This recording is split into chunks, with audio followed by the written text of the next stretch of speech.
पंजाब कांग्रेस कला पर संबित पात्रा का राहुल गांधी पर निशाना, कहा राहुल की वजह से पंजाब में संकट खड़ा हुआ है। संबित पात्रा का आरोप, पंजाब के बारे में कोई नहीं सोच रहा, पंजाब में स्थिरता जरूरी है। मनीष तिवारी के बाद कपिल सिब्बल ने भी कांग्रेस आला कमान को दिखाया आईना, कहा पंजाब में जो हो रहा है उससे पाकिस्तान होगा मजबूत, कांग्रेस पार्टी को एकजुट होना होगा। पंजाब कांग्रेस कला पर बोले प्रगट सिंह, ये पार्टी का आंतरिक मामला है, हम मिलजुल कर मामला सुलझा लेंगे, मसला है इसमें कोई दो राय नहीं है। देखो कुछ साडे इंटरनल इशूज़ हैगे आ, वो असी सॉल्व कर लांगे। साडी पार्टी दे लेवल ते हैगे आ, साडे गवर्नमेंट लेवल ते हैगे आ, वी विल आपां इहनूं सॉल्व कर। पंजाब कला पर शिवराज सिंह चौहान की चुटकी, कहा कांग्रेस को डुबोने में लगे राहुल गांधी, सिद्धू के चक्कर में अमरिंदर को हटाया, राहुल के होते हुए कुछ करने की जरूरत नहीं है।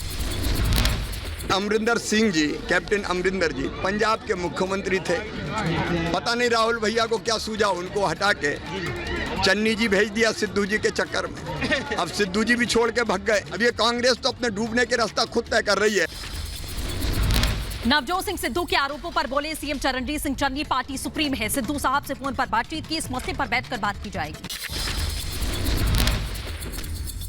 पार्टी सुप्रीम होती है, सरकार पार्टी की आइडियोलॉजी को मानती है और उसके ऊपर चलती है।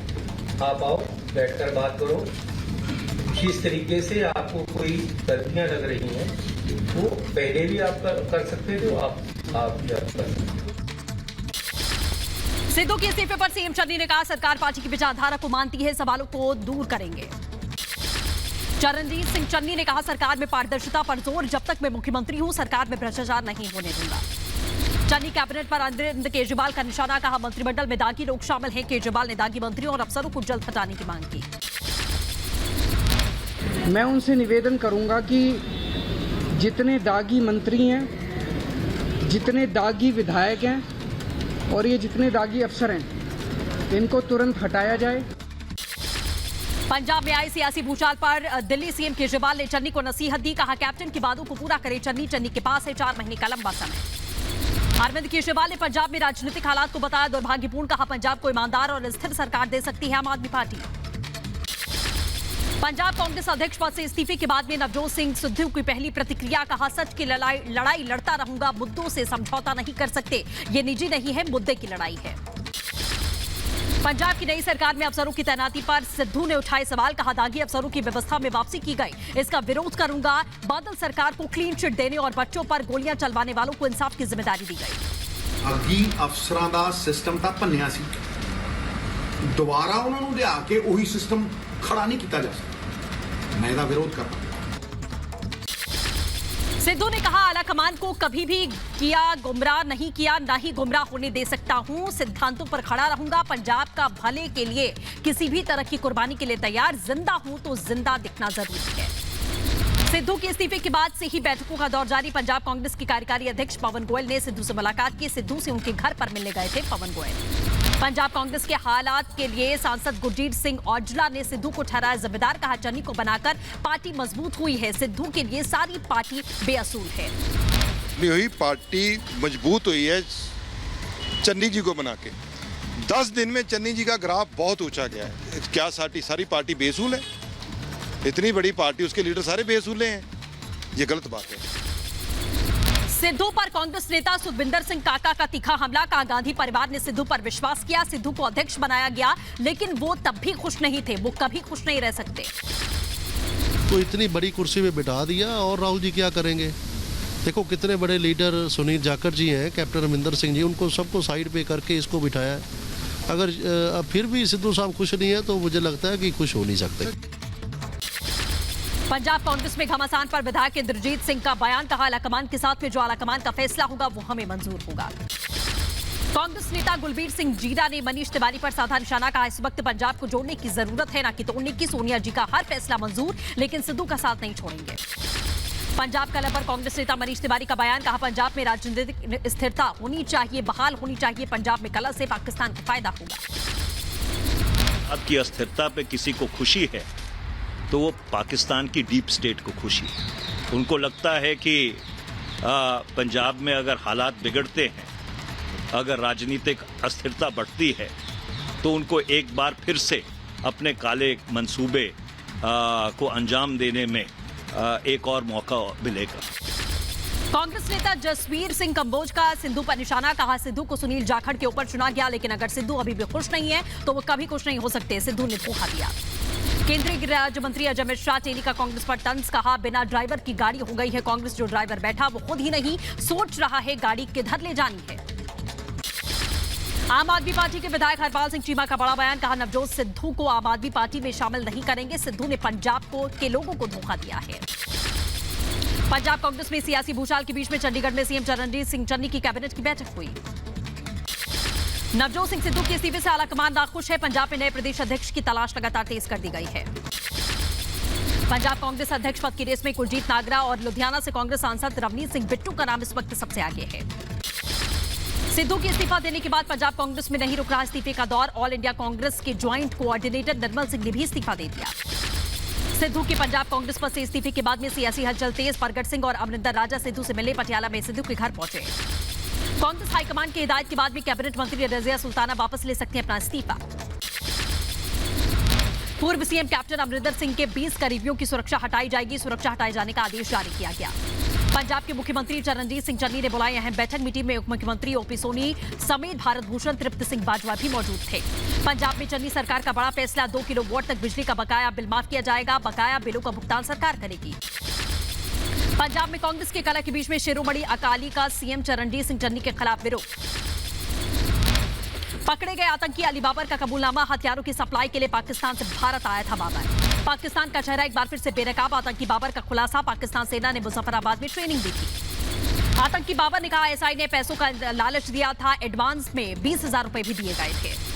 7 अक्टूबर को उत्तराखंड जाएंगे प्रधानमंत्री नरेंद्र मोदी। ऋषिकेश एम्स में ऑक्सीजन प्लांट का उद्घाटन करेंगे। PM Modi jolly grant airport terminal का लोकार्पण शिलान्यास भी करेंगे। इसके साथ ही पीएम मोदी केदारनाथ धाम भी जा सकते हैं। मोदी से प्रोफेसर राघवेंद्र तंवर ने मुलाकात की। राघवेंद्र तंवर ने भारत के विभाजन पर अपने काम के साथ साथ इतिहास से जुड़े पहलुओं के बारे में पीएम से चर्चा की। केंद्रीय कैबिनेट की बैठक में पीएम पोषण योजना को मंजूरी दी गई। सरकारी स्कूलों में पोषण अभियान की शुरुआत की जाएगी। आगे बढ़ेंगे। बीजेपी अध्यक्ष जेपी नड्डा ने उत्तराखंड के शक्ति केंद्र प्रभारियों से वर्चुअल संवाद किया। इसके साथ ही पंजाब के बाद छत्तीसगढ़ कांग्रेस में हलचल तेज। दिल्ली के लिए रवाना हुए छत्तीसगढ़ कांग्रेस के 7 से 8 विधायक।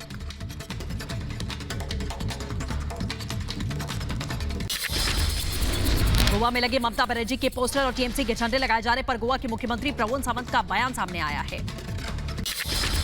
लखनऊ दौरे पर प्रियंका गांधी वाड्रा, पार्टी दफ्तर में नेताओं कार्यकर्ताओं से प्रियंका गांधी ने मुलाकात की। आगामी चुनाव की रणनीति पर मंथन।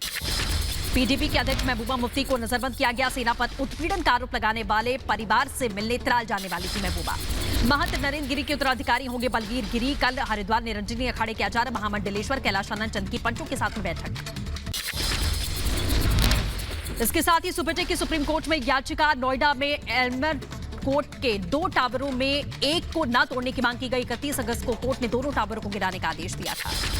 देश में 201 दिन में 20,000 से नीचे पहुंचे मामले। पिछले 24 घंटे में 18,870 नए केसेस कोरोना के दर्ज किए गए। बैंगलोर के एक बोर्डिंग स्कूल में कोरोना का कहर, 60 छात्र निकले कोविड पॉजिटिव। देश में युद्ध स्तर पर कोरोना टीकाकरण। बीते दिन में 54 लाख से ज्यादा लोगों को वैक्सीनेट किया गया। मध्य प्रदेश के भोपाल में नई उपलब्धि हासिल की गई है। 100% लोगों को कोरोना का वैक्सीन लगा दिया गया है। यूपी के मेरठ में डेंगू का कहर जारी। पिछले 24 घंटे में 33 नए डेंगू के नए मरीज सामने आ चुके हैं। यूपी के गोरखपुर में डेंगू का हुआ बेदम। पिछले 24 घंटे में एक भी डेंगू का बुखार केस नहीं दर्ज किया गया। एमपी के ग्वालियर में डेंगू और वायरल बुखार से हाहाकार। दूसरे दिन भी 2 बच्चों की मौत हो चुकी है। महाराष्ट्र के ठाणे में एक शख्स को कोरोना वैक्सीन के बदले दी गई एंटी रेबीज वैक्सीन। पश्चिम बंगाल में कोलकाता में बड़ा हादसा। इमारत गिरने से एक महिला और बच्चे की मौके पर मौत हो गई है। यूपी के बुलंदशहर में ससुर ने सरेआम दामाद को पीटा, पिटाई का वीडियो वायरल हो रहा है। यूपी के मुरादाबाद में ट्रक ड्राइवर ने अचानक ब्रेक लगाते हुए हादसा हुआ। तेज रफ्तार में ट्रैवलर और ट्रक की टक्कर हो गई है। यूपी के रायबरेली में नवविवाहिता की संदिग्ध परिस्थितियों में मौत। परिजनों ने ससुराल पक्ष पर दहेज उत्पीड़न का आरोप लगाया है। यूपी के जौनपुर में आरोपी ने घर में घुसकर बुजुर्ग महिला के साथ में लूटपाट की घटना को अंजाम दिया। यूपी के बदायूं में वन विभाग की टीम पर हमले की कोशिश। लकड़ी छोड़कर मौके से फरार हुई लकड़ी माफिया। यूपी के अमेठी में जमीन कब्जाने को लेकर 2 पक्ष आपस में भिड़े। दोनों पक्षों में जमकर चले लाठी और डंडे। यूपी के मथुरा में संदिग्ध परिस्थितियों में विवाहिता ने लगाई खुद को आग। उपचार के दौरान विवाहिता की मौत हुई। नोएडा में पुलिस और बदमाशों के बीच में मुठभेड़। पुलिस ने 2 बदमाशों को गिरफ्तार किया है। एनकाउंटर में एक बदमाश जख्मी हुआ। यूपी के गोरखपुर में व्यापारी की मौत, परिजनों का आरोप पुलिस पर लगाया मारपीट करने का आरोप। यूपी के रायबरेली में तेज रफ्तार पिकअप वाहन ने ट्रक को टक्कर मार दी। हादसे में एक शख्स की मौके पर मौत। मध्य प्रदेश की माफियाओं के अवैध कब्जे पर प्रशासन की कार्रवाई। कुरैशी मंडी में फरार इनामी आरोपियों के अवैध ठिकाने पर चला बुलडोजर। नोएडा में बाइक सवार बदमाशों ने मोबाइल लूटकर फरार हुए। मामले की जांच में जुटी पुलिस की टीम। नोएडा में बेखौफ बदमाश दिन दहाड़े बदमाशों ने ज्वेलरी शॉप में घुसकर हथियार के बल पर लूटपाट को अंजाम दिया। एमपी के ग्वालियर में रिटायर्ड ब्रिगेडियर के घर में चोरी, सीसीटीवी में कैद हुए चोर। पुलिस मामले की तफ्तीश कर रही है। दिल्ली हाईकोर्ट में तैनात कांस्टेबल ने अपनी सर्विस रिवॉल्वर से खुद को गोली मारकर आत्महत्या कर दी है। उत्तर प्रदेश के रायबरेली में स्वास्थ्य विभाग की बड़ी लापरवाही। कुएं में मिली सरकारी अस्पताल की दवाइयां, सोशल मीडिया पर वीडियो वायरल हुआ। मुरादाबाद से जिला अस्पताल के मानवीय करतूत आई सामने। अस्पताल स्टाफ को बुजुर्ग की मौत की खबर तक नहीं लगी। सवाल पूछने पर हड़बड़ाया अस्पताल का स्टाफ। हिमाचल प्रदेश में शिमला में कांग्रेस कार्यकर्ताओं का विरोध प्रदर्शन। राज्य में बेरोजगारी के खिलाफ मार्च निकाला गया। यूपी के बदायूं में कलेक्ट्रेट के बाहर सफाई कर्मचारियों ने प्रदर्शन किया। सरकारी योजनाओं का लाभ नहीं मिलने का आरोप लगाया। यूपी के बहराइच में स्टील प्लांट के सामने शव रखकर मृतक मजदूरों के परिजनों ने प्रदर्शन किया। मुआवजा देने की जगह मृतकों के परिजनों को प्रबंधन ने जान माल की धमकी दी। महाराष्ट्र में बाढ़ का कहर। भारी बरसात और बाढ़ की वजह से 13 लोगों की मौत, 4 लोग जख्मी, 200 से ज्यादा जानवरों की मौत हो गई है। महाराष्ट्र के उस्मानाबाद में बाढ़ में फंसे लोगों का वायुसेना ने रेस्क्यू किया। MI-17 हेलीकॉप्टर के जरिए 16 लोगों को सुरक्षित बाहर निकाला गया। पश्चिम बंगाल के बिंदापुर में तेज बरसात जारी है। वहीं कई इलाकों में टूटकर गिरे हैं पेड़ और जिसकी वजह से लोगों को परेशानी हुई। कोलकाता में आसमानी आफत से बढ़ाई लोगों की मुश्किलें। भारी बरसात की वजह से कई जगहों में जलभराव, सड़कें बनी दरिया। कोलकाता में भारी बरसात से जनजीवन अस्त व्यस्त हुआ है। CMRI अस्पताल में पानी भरने से मरीज और तीमारदार हैरान परेशान। भारतीय नौसेना और फिलिपिनो कोस्टल गार्ड्स ने तूफान के बीच में समुद्र बीमार अफसर का रेस्क्यू किया है। अफसर को अस्पताल में भर्ती किया गया। लखनऊ में मिशन शक्ति फेज 3 निर्भया एक पहल कार्यक्रम को योगी आदित्यनाथ ने हरी झंडी दिखाई है। लव कुश रामलीला समिति के सदस्य दिल्ली के स्वास्थ्य मंत्री सत्येंद्र जैन से मुलाकात की। रामलीला आयोजन को लेकर हुई वार्ता। उत्तर प्रदेश में CRPF की साइकिल रैली अमृत महोत्सव के अंतर्गत अलीगढ़ से साइकिल यात्रा को हरी झंडी दिखाई गई है। यूपी के कानपुर में मेट्रो निर्माण काम तेजी से जारी है। 3 मेट्रो कोच कानपुर में यार्ड में पहुंच चुके हैं। तालिबान की अमेरिका को चेतावनी। अफगानिस्तान की हवाई सीमा में न हो अमेरिकी ड्रोन का संचालन। तालिबान की क्रूरता की कीमत चुका रहे परिवार। तालिबानियों ने कुछ दिन पहले मिलिट्री की वर्दी पहने एक युवक को गोली मार दी थी। तालिबान सरकार ने भारत को लिखा पत्र। काबुल के लिए दोनों देशों के बीच में फिर से कमर्शियल फ्लाइट उड़ाने की मांग की है। अफगानिस्तान की मशहूर गायिका मीना वफा पाकिस्तान में बदहाली की जिंदगी जीने के लिए मजबूर। तालिबान के कब्जे के बाद मीना अपने परिवार के साथ पाकिस्तान आ चुकी हैं। फुमियो किशिदा होंगे जापान के नए PM। जापान के विदेश मंत्री रह चुके हैं फुमियो किशिदा।